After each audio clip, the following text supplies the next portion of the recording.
Hello all, this is Jenna Crow with another haul video for the week of September 7th, 2023. Got a good stack of comic books, so let's get right to it.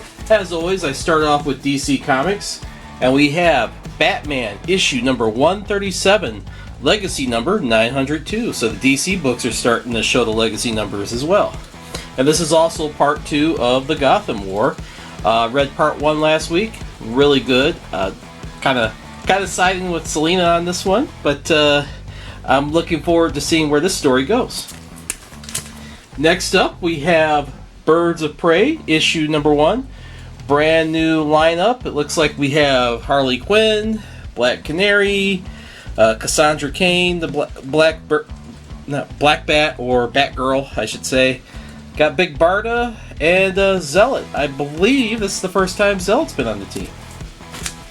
Next up, we have City Boy, issue number 4. The first half of this miniseries took place in Metropolis, and now we're moving on to Bloodhaven. Then we have Poison Ivy, issue number 14. And we have Shazam, issue number 3. This ship is bananas! Okie dokie. Whoop, whoop, whoop, whoop, whoop. And we have Steelworks, issue number 4. Moving on to Marvel Comics, we have The Amazing Spider-Man, issue number 33, legacy number 927. Big plot twist last issue, and I think Craven is going to regret what he did. Next up, we have Black Panther, issue number 4, legacy number 216. We have Deathlock showing up in Wakanda. Then we have Moon Knight, issue number 27. No legacy number on here, even though this is not the very first Moon Knight series, so go figure. But here we have Moon Knight teaming up with Hunter's Moon. Next up, we have Scarlet Witch, issue number 8. Wanda and Loki. That actually kind of works for me. Then we have Silk, issue number 5, wrapping up this miniseries. It's also legacy number 41. I really quite enjoyed this. It was a fun series with Cindy was kind of trapped in like a dream state. The villains were trying to brainwash her. Didn't quite work out. But each of these dreams were like based off of different movies and stuff. So now we got a good old zombie movie right here. Next up, we have Spider-Gwen 2023 Annual number 1. This is the latest chapter of Contest of Chaos with Agatha Harkness this time pitting Ghost Spider or Gwen Stacy up against, I believe, White Fox. I'm not too familiar with her, other than she's like another Tiger Division character, but her name is thankfully a lot easier to pronounce. Okay, next up, we're moving on to Image Comics. Brand new series, Kill Your Darlings, number 1. Interesting premise. This young lady, as a child, she drew her own fantasy world with all the little teddy bears and cute little dragons and stuff coming to life.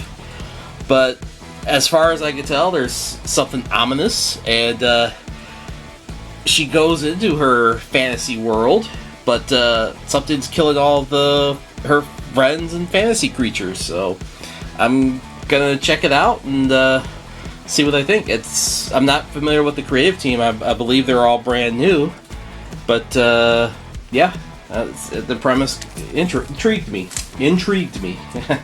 All right, then we have Quest, issue number 2. This time, a creative team I am familiar with. I check out all of Jonathan Luna's work, and so far, the first issue was pretty good.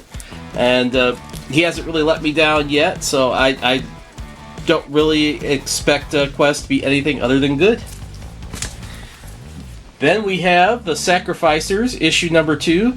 The first issue was okay. I'm going to give it one more go But I'm on the fence on this one, but I might be dropping it. But if this issue wins me over, we'll see. Then from Dark Horse Comics, we have Barnstormers, issue number 3. I believe when I got the second issue, I mistakenly thought that was the final issue of this miniseries, but this is the actual final issue of the miniseries. And despite being a good-sized book, it's the story only takes up about half the book. The second half is like a bunch of extra features, so to speak, like sketches and character designs, and I believe there's even a script in here. But I really enjoyed this, and definitely something worth looking when it comes in trade. From Dynamite, we have Sheena, Queen of the Jungle, Fatal Exams, issue number 1. And as always, I get the listener cover whenever available. From Titan Comics, we have Heatseeker, a Gun Honey series, issue number 3. Only one more to go for this one. And wrapping up the comic books this week, from Zenescope, we have Van Helsing, The Horror Beneath, with 32 pages of content. And I got one more book. This is from Ablaze Manga, though technically this is actually a manhwa, not a manga. Korean team, right? Not Japanese.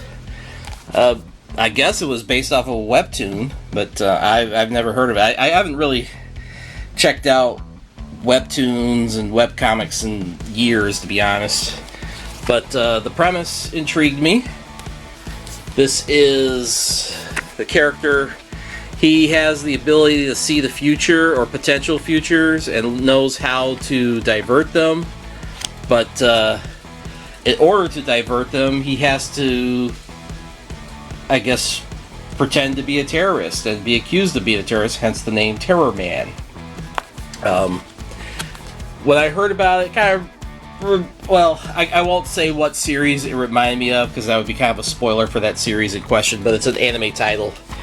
But anyway, I also was liked that this is in full color, which is not too common for manga or manhwa in this case.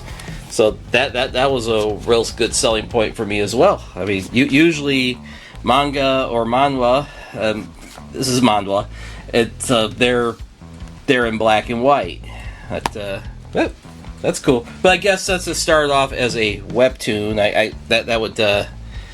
that would make sense that this would be in color. All right, that is it, guys. As always, thank you for watching this video to the end. If you want to see more, there's another video right there. There's one right there. You can subscribe right down there. You have a great week. Have a great weekend. Later, and bye.